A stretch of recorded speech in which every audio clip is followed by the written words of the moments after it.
पादाक्षिणोर्बाहवे सहस्रनाम्नि गदाग्ने नमः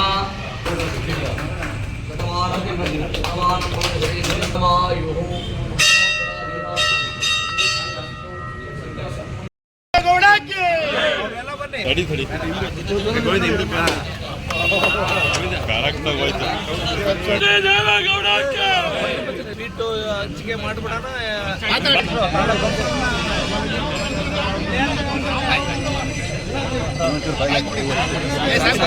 ಎಲ್ಲರ ನೆಚ್ಚಿನ ನಾಯಕರು, ರೈತರ ಒಡನಾಡಿ, ಪೂಜ್ಯ ಮಾಜಿ ಪ್ರಧಾನಮಂತ್ರಿಗಳಾದಂಥ ಎಚ್.ಡಿ. ದೇವೇಗೌಡ ಸಾಹೇಬರ 94ನೇ ಜಯಂತ್ಯೋತ್ಸವದ ಶುಭಾಶಯಗಳನ್ನು ಭಕ್ತಿಪೂರ್ವಕವಾಗಿ ಸಮಸ್ತ ಜನ್ಮದಿನದ ಶುಭಾಶಯಗಳನ್ನು ಭಕ್ತಿಪೂರ್ವಕವಾಗಿ ಕೋರುತ್ತಾ ಈ ಒಂದು ಶುಭ ದಿವಸ ಪೂಜ್ಯ ದೇವೇಗೌಡರ ಜನ್ಮದಿನದ ಅಂಗವಾಗಿ ಆಂಜನೇಯ ಸ್ವಾಮಿಯಲ್ಲಿ ಪ್ರಾರ್ಥನೆ ಮಾಡಿ ಇವತ್ತು ಎಲ್ಲ ಸಿಹಿ ಹಂಚಿಕೆಯನ್ನು ಕೂಡ ಮಾಡಿ ತದನಂತರ ಆಸ್ಪತ್ರೆಯ ಎಲ್ಲ ಅಲ್ಲಿ ರೋಗಿಗಳಿಗೆ ಅಲ್ಲಿಯ ಸರ್ವರ್ಗೂ ಕೂಡ ಫಲವನ್ನು ಹಣ್ಣನ್ನು ವಿತರಣೆ ಮಾಡುವಂಥ ಕಾರ್ಯಕ್ರಮದಲ್ಲಿ ಇವತ್ತು ಚಾಲನೆಯನ್ನು ನೀಡಿದ್ದೇವೆ. ಇವತ್ತು ನಮ್ಮ ಪಕ್ಷದ ಅಧ್ಯಕ್ಷರು ದೇವರಾಜೇಗೌಡರು, ನಮ್ಮ ಪಕ್ಷದ ಎಲ್ಲ ನಾಯಕರುಗಳು, ಕಾರ್ಯಕರ್ತ ಬಂಧುಗಳು, ಅಭಿಮಾನಿ ಬಂಧುಗಳು ಕೂಡ ಇಲ್ಲಿದ್ದಾರೆ, ಮಾಧ್ಯಮದ ಸನ್ನಿಧಿಗಳಿದ್ದಾರೆ.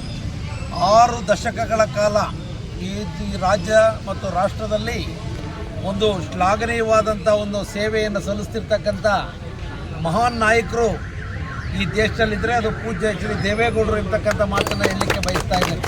ವಯಸ್ಸಿನಲ್ಲೂ ಕೂಡ ವಾರದಲ್ಲಿ 2 ದಿವಸ ಡಯಾಲಿಸಿಸ್ ಮಾಡಿಸ್ಕೊಂಡು ಕೂಡ ರಾಜ್ಯಸಭೆಯಲ್ಲಿ ರೈತರ ಧ್ವನಿಯಾಗಿ, ಕಾರ್ಮಿಕರ ಧ್ವನಿಯಾಗಿ, ಸರ್ವರ ಧ್ವನಿಯಾಗಿ ಒಂದು ಸೇವೆಯನ್ನು ಸಲ್ಲಿಸ್ತಾ ಇರ್ತಕ್ಕಂಥದ್ದು ನಮ್ಮೆಲ್ಲರ ಒಂದು ಸೌಭಾಗ್ಯ ಅಂತ ನಾವು ಈ ಸಂದರ್ಭದಲ್ಲಿ ಭಾವಿಸ್ತಾ, ಮತ್ತೊಮ್ಮೆ ಇವತ್ತು ಮೋದಿಯವರ ನಾಯಕತ್ವದಲ್ಲಿ ಇವತ್ತು ಮತ್ತೊಮ್ಮೆ ಪೂಜ್ಯ ದೇವೇಗೌಡರು ರಾಜ್ಯಸಭೆಗೆ ಪ್ರವೇಶಿಸ್ತಕ್ಕಂಥದ್ದಕ್ಕೆ ಅವಕಾಶ ಕೂಡಲೇ ಆಗಲಿ ಅಂತ ನಾನು ಈ ಸಂದರ್ಭದಲ್ಲಿ ಮನವಿ ಕೂಡ ಮಾಡಿ, ಏಕೆಂದರೆ ಇವತ್ತು ಒಬ್ಬರು ಪ್ರಧಾನಮಂತ್ರಿಗಳಾಗಿ ಈ ದೇಶದಲ್ಲಿ ಆಕ್ಟಿವ್ ಆಗಿರ್ತಕ್ಕಂಥ ಇವತ್ತು 140 ಕೋಟಿ ಜನರಲ್ಲಿ ದೇವೇಗೌಡರು ಒಬ್ಬರೇ ಇರ್ತಕ್ಕಂಥ ಮಾತನ್ನು ಕೂಡ ಹೇಳಲಿಕ್ಕೆ ಬಯಸ್ತಾ ಇದ್ದೇನೆ ಬಂಧುಗಳೇ. ಇವತ್ತು ನಾಡಿನೆಲ್ಲೆಡೆ ದೆಹಲಿಯಲ್ಲೂ ಕೂಡ ಅವರ ಜನ್ಮದಿನದ ಒಂದು ಆಚರಣೆಯನ್ನು ಮಾಡ್ತಿರುವಂಥ ಒಂದು ಶುಭ ಸಂದರ್ಭ. ಇವತ್ತು ನಾವು ಕೂಡ ಆಂಜನೇಯ ಸ್ವಾಮಿ ಸನ್ನಿಧಿಯಲ್ಲಿ ಸಹಸ್ರಾರು ಜನ ಸೇರಿ ಇದು ಸಿಹಿ ಹಂಚಿಕೆ ಮಾಡಲಿಕ್ಕೆ ಕೂಡ ಅವಕಾಶ ಮಾಡಿದ್ದೇವೆ.